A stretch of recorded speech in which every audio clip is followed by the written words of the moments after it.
Hey boys and girls, it's Miss Lisa, your art teacher. Welcome back to my table of art. We're now in our 5th week of your summer session, and this week is all about dinosaurs. Da, da, da, da, da, da, da, da. Ah. Well, in honor of Dinosaur Week, I'd like to teach you how to draw a landscape incorporating a dinosaur. We're going to learn how to draw this guy, the Brachiosaurus. He's a vegetable-eating dinosaur, which means he don't eat no meat. He's a vegetarian. He's got this long neck so he can reach up to the treetops and eat all the leaves off the top of the trees. So we're going to learn how to draw him in a landscape. So if you're ready, let's get going. I'll meet you at my table. Okay? I just got to rearrange my camera, and I'll be back. We're going to need a few things to get started. I'm sending each of you this large sheet of construction paper, which is what we are going to draw our landscape on with our dinosaur. I'm also going to send you a large paper plate to use as a palette for your paints. I use a plastic container lid because I wash it and use it over and over and over again. I don't like to waste. So I've already played with some of my colors, but I'm going to add some fresh yellow as soon as we get started.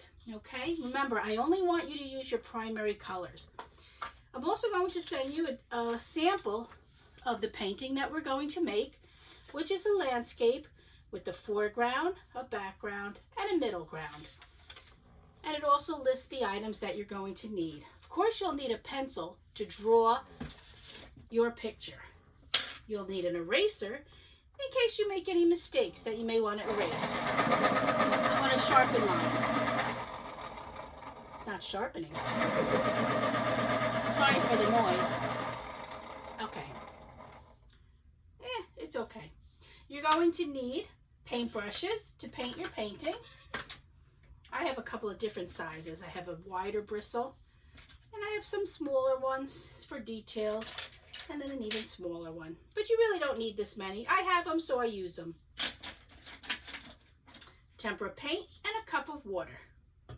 I also would like for you to use a crayon, a black crayon, and that's towards the end.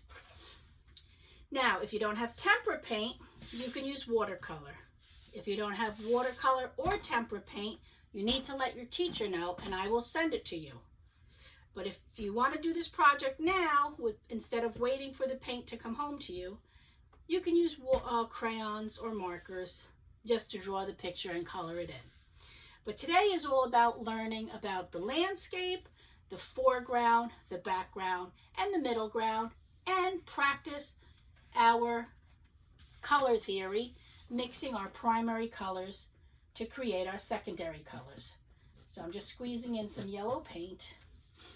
Okay, so this palette has my 3 primary colors of red, yellow, and blue. And with these 3 colors, I'll create all the colors in the rainbow. Red, green, purple, blue. We're going to do all the colors on our drawing. But first, let's get started with our landscape. The first thing I'd like you to do is to create your horizon line. Your horizon line separates the sky from the land. So I'm not going dead center of this paper. I'm going to go a little bit higher and make my line straight across. There's my horizon. Now I would like to draw our Brachiosaurus. Remember, he's our vegetarian dinosaur, the one that eats the leafy greens. So he's got a real high head above this long neck. So we're going to start his head up pretty high in our painting. It's actually going to appear to be in the sky. So you see this oval I'm making? I'd like you to do the same thing. It's above the horizon line in the sky area. Okay, here's the middle of my paper. So a little over to the side, starting our Brachiosaurus. And now we'd like to make this long neck of his by making a backwards L. Ready? L. See that? Very simple. Long straight line, which is going to be his neck, and a backwards L. Now I'd like you to make a big upside down letter C. Ready? Here's your letter C, upside down. Upside down, letter C. Can you see it? The letter C, backwards L, and an oval shape. Now let's do a straight line connecting the two ends of the letter C. Now we have the body of our Brachiosaurus. Very simply, we could add rectangles, 2 in the front and 2 in the back for his legs. 1, 2, 3, 4. Very good. Now we're going to make his tail, and we're going to start at the corner of our upside down C and the straight line, and we're going to make another backwards. We're going to make another C. There's the letter C. There's his tail. His tail can go up, it could go down. You could make it any way you want, but for demonstrations, I'm making his tail the letter C, and a C within a C, because we now made his tail a little thicker. And we're going to go back to his neck, and we're going to do the same thing. We're going to make another line parallel to our first line, and then curve it right with the same length. And we're going to extend this, curve it down. There we go. All right, so now we have the outline of our Brachiosaurus. So we want to erase all the lines that we don't need. We don't need the bottom of the oval, so now the head and the neck are one. We don't need the horizon line going through his neck, so we could erase that as well. And we don't need these double lines when we created his neck and the curve attached to the body. So now it all becomes one part of his body. His legs, we could erase those, the lines that separate the body and the legs. Same thing for the 2 back legs. We could erase that line. And we could erase the line that separates the tail from the body. And voila, you have a beautiful, simple Brachiosaurus. How easy was that? So this dinosaur is in the foreground. It's closest to me. So now I'm going to draw something in the background, and that's going to be the volcano. And I'm going to place it right on the horizon. Here is my volcano. Now a volcano, you could start out as a simple rectangle, if it makes it easier for you, right on the horizon line, and then just make curvy lines at the bottom. You want to soften this, give it a little curve to make it, if I did this, I could make a upside down V, and that would be a volcano where I cut the top off and erase the top of the V.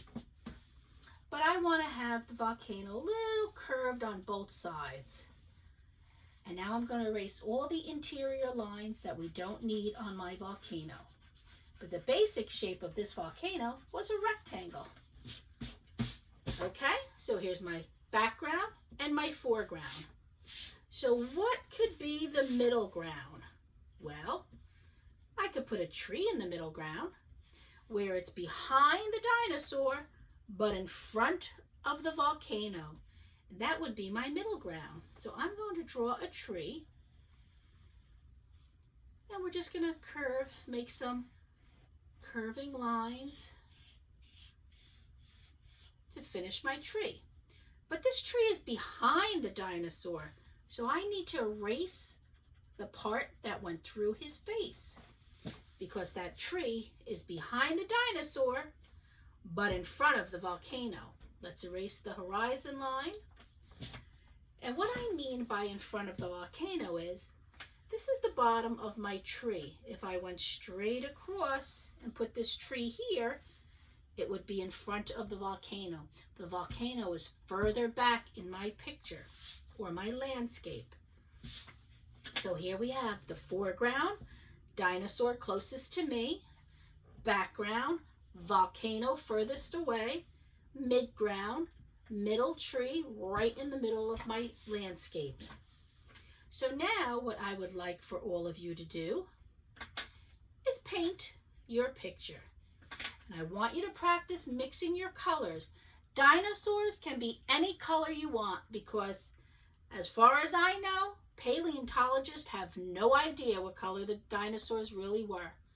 We can't tell by our fossils or by their dung or by anything else that they found ancient recordings of our dinosaur existence. So you can make them any color you want, any color spots, any kind of pattern, and nobody's going to tell you you're wrong.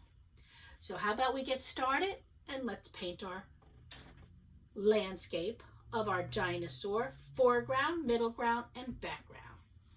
I'm going to start with red because I'd like to make my dinosaur red.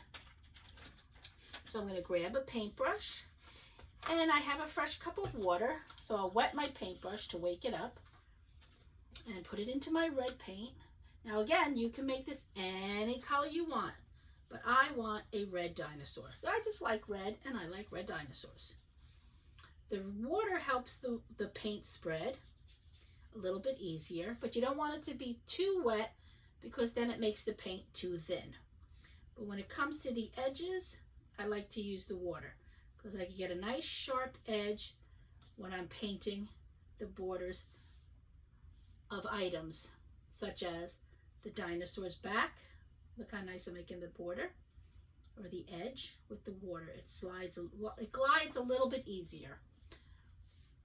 So again, I'm making it red does not mean that you have to make a red dinosaur. You can make the dinosaur any color you want. Okay? But we'll paint together if you'd like. So as we're painting, how about we talk about these dinosaurs? How long ago were these dinosaurs on our Earth? Do you have any idea? I have a little idea. I researched and I found out that these dinosaurs were on our Earth over 230 million years ago. That's a really, really long time. Can you imagine 230 million years ago? Wow, that's a very long time. But you know what else about these dinosaurs that's really incredible? I learned that when the dinosaurs were on our Earth, they were on what they call a supercontinent. A supercontinent called Pangea, which was one continent. Do you know what a continent is? Well, here we are on Earth, and there's 7 continents right now on our Earth. One is North America. North America is where all of our United States are. That's called a continent. So take all the states within the United States and put them on one big piece of land, and that's one continent. There's also South America, which is below North America. And they have all different countries in that continent, and that makes it the second continent. Now, if we cross the ocean and go all the way across, we hit another continent, which is Europe. That's a really big continent. Then we have Asia, the Antarctica, Africa, and one more, which will make 7, Australia. Australia is out in the sea all by itself. So that's 7 continents. But when the dinosaurs were in the world, on our planet, there was just one big major continent. All those continents were put together, and that's where the dinosaurs roamed the Earth. That's a lot of land for them to roam on. And now, the whole big piece of land separated and created 7 new continents. So they were all together on that supercontinent called Pangea. And now there's 7. So there's a lot of reasons why, or theories why. Theories are ideas as to why there's no more dinosaurs. one of their ideas that they came up with as to what made the dinosaurs extinct was that a big volcano erupted. That's why I have the volcano in my picture, because that's one of the theories that I believe may have happened. A big volcano erupted, and when it blew up from the top of the volcano, it created so much ash and soot that it covered the earth from the sun. So the sun couldn't reach the earth. So think about it. If the sun wasn't hitting our earth, what would warm up the earth for our plants to grow? Or the ice, you know, because we have different weathers. We have cold, icy weather. And if there's nothing to warm us up, everything's going to be cold and icy. So I think that that's what created our ice age, because the sun couldn't shine on our planet, because that volcano erupted and there was no more sunshine for our plants to grow, which means this poor guy who was a vegetarian who only ate the leafy greens, he couldn't eat no more because there was no more leafy greens to eat because the sun wasn't there to make them grow. So he starved and died. And then the cold weather froze most of them and they all died. So that's one theory. There's another theory that a meteor came down and kind of did the same thing. Disrupted the whole ecosystem of our world and broke up all those continents into 7 from one big mega continent. Okay, so there's my dinosaur. I made him nice and red. I'm going to continue painting, and I'd like you to do the same. And when I'm done, I'm going to check in with you. But in the meantime, let's just review our colors.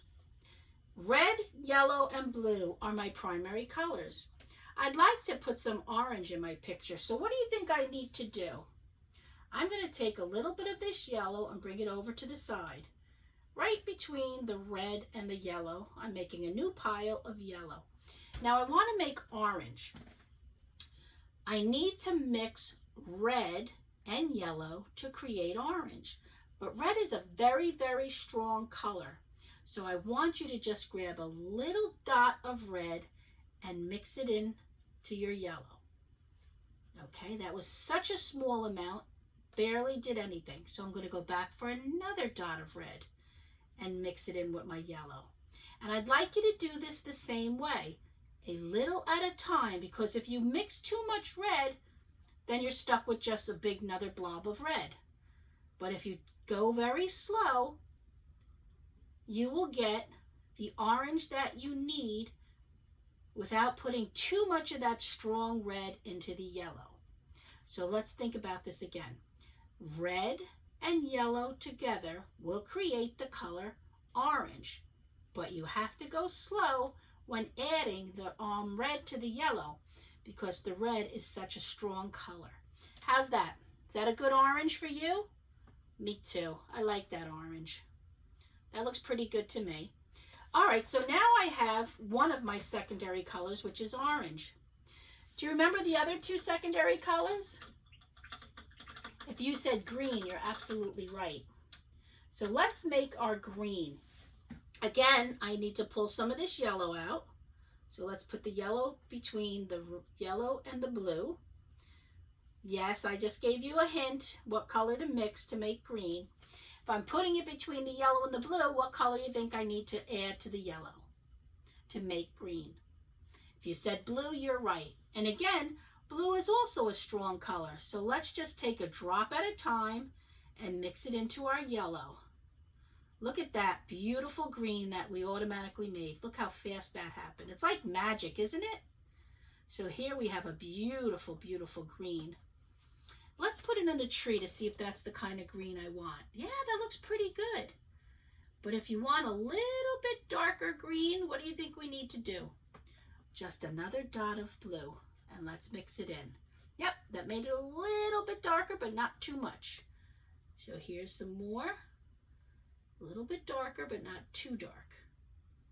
All right, so now I made orange and I made green. how else can I make a secondary color? Well, first of all, what is the last secondary color that we need to make? Did you say purple? Very good. You're absolutely right. Purple. So, how are we going to make our purple? We have these two strong colors side by side. We've got red and we've got blue. So let's just do a little at a time with the red and the blue and see what happens. Red and blue together will make our purple. Ooh, that's pretty. I don't know if you could see it as well as I can, but that's a really nice purple. I like it. I'm going to add just a little bit more red. Looks like a plum. Nice. All right, boys and girls, that's the color. Red and blue make purple. Okay, so continue painting, creating your colors, primary and secondary. Paint your painting any way you want. You want a purple volcano and a green sky? That's your choice. Be creative, have fun, enjoy your painting, and I'll check back with you as soon as I'm done. Okay?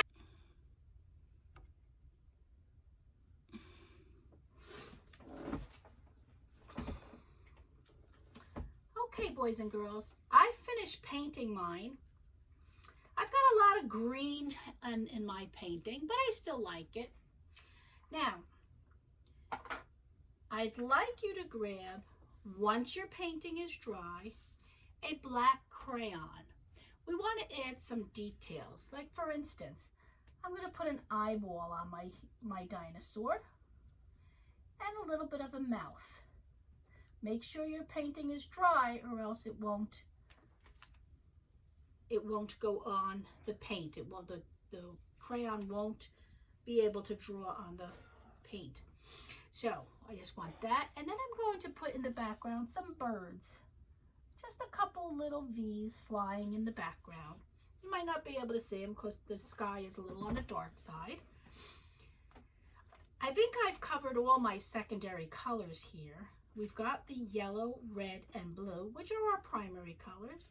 I made the purple plums in the tree, in the green tree, and my orange volcano. I made an orange volcano. So I have all my primary colors. I'm going to add some toes on the bottom of my dinosaur's feet. Just little dots signifying his little toes. And I think I'm done. What do you think, boys and girls? Foreground, background, middle ground. Here's my horizon line from left to right, straight across. Primary and secondary colors. Ta-da! And that's the end of the lesson. All right, I'll see you in 2 seconds. Okay, boys and girls, I want you to enjoy your painting. Remember, you could paint him any color you want because nobody knows what color the dinosaurs were, not even the paleontologist. You can't find that out from a fossil.